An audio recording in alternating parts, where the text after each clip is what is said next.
भगवान भावनाओं को महत्व देखते हैं। एक छोटी सी सीख है, बस 2 मिनट लगेगा, पूरा जरूर सुनिएगा। भगवान की पूजा में भावना और श्रद्धा का महत्व सोने और चांदी से ज्यादा होता है। इस बात को अत्यंत खूबसूरत तरीके से समझाने हेतु श्री कृष्ण और उनकी 2 बीवियों रुक्मणी और सत्यभामा से संबंधित एक बहुत ही अच्छी पौराणिक कथा है।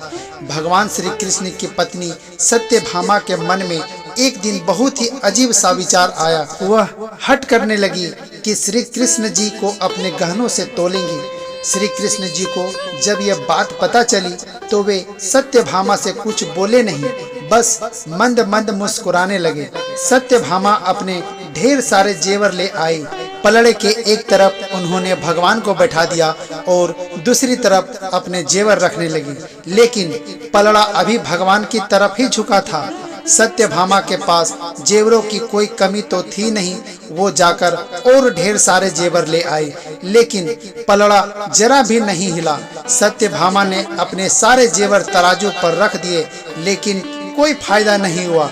अंत में वह थक कर बैठ गई। तभी वहां रुक्मणी का आगमन हुआ। सत्यभामा ने उन्हें सारी बात कह सुनाई। सत्यभामा की बात सुनकर तुरंत रुक्मणी जी पूजा का सामान ले आई। उन्होंने भगवान की पूजा अर्चना की और उसके बाद में जिस पात्र में भगवान का चरणोदक रखा होता है उसे गहने वाले पलड़े पर रख दिया। देखते ही देखते पलड़ा झुकने लगा और भगवान का पलड़ा ऊपर उठ गया। सत्यभामा हैरानी से सब कुछ देख रही थी। उसको समझ नहीं आ रहा था कि जो पलड़ा उनके इतने सारे गहनों से नहीं झुका, वो एक हल्के से पात्र से कैसे झुक गया। वे रुक्मणी से इसका कारण पूछने लगी। तभी नारद मुनि भ्रमण करते हुए वहां पहुंच गए। सत्यभामा की परेशानी समझकर वे इसका कारण उन्हें बताने लगे।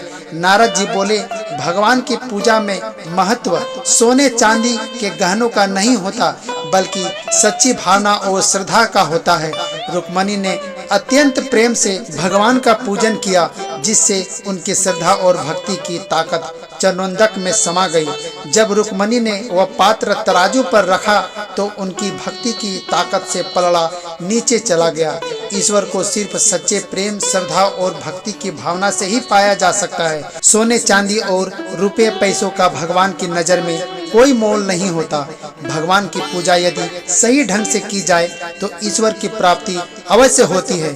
सच्ची भक्ति और प्रेम के आगे ईश्वर भी झुक जाते हैं। सत्यभामा को उनकी बात समझ में आ गई थी। इस पौराणिक कथा के माध्यम से हमें यही सीख मिलती है कि अगर भगवान के करीब रहना है या ईश्वर को प्राप्त करना है तो सोना, चांदी और पैसा जैसे भौतिकवादी चीजों को भूलकर अपने मन में श्रद्धा का भाव उत्पन्न करें। यही एकमात्र मार्ग है सच्ची भक्ति और ईश्वर को पाने का।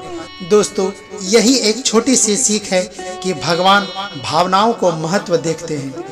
दोस्तों, वीडियो अच्छी लगी हो तो एक प्यारा सा लाइक और चैनल में अभी तक नए हैं तो चैनल को सब्सक्राइब जरूर कर लीजिएगा और साथ ही बेल आइकन को भी दबा लीजिएगा, ताकि मैं इसी तरह का वीडियो जब भी डालूं सबसे पहले आप तक पहुंचे। तो चलिए फिर मिलते हैं अगले वीडियो में। तब तक के लिए अपना ख्याल रखिएगा। श्री राधा रानी आप लोगों पर कृपा बनाए रखें। जय श्री राधे राधे।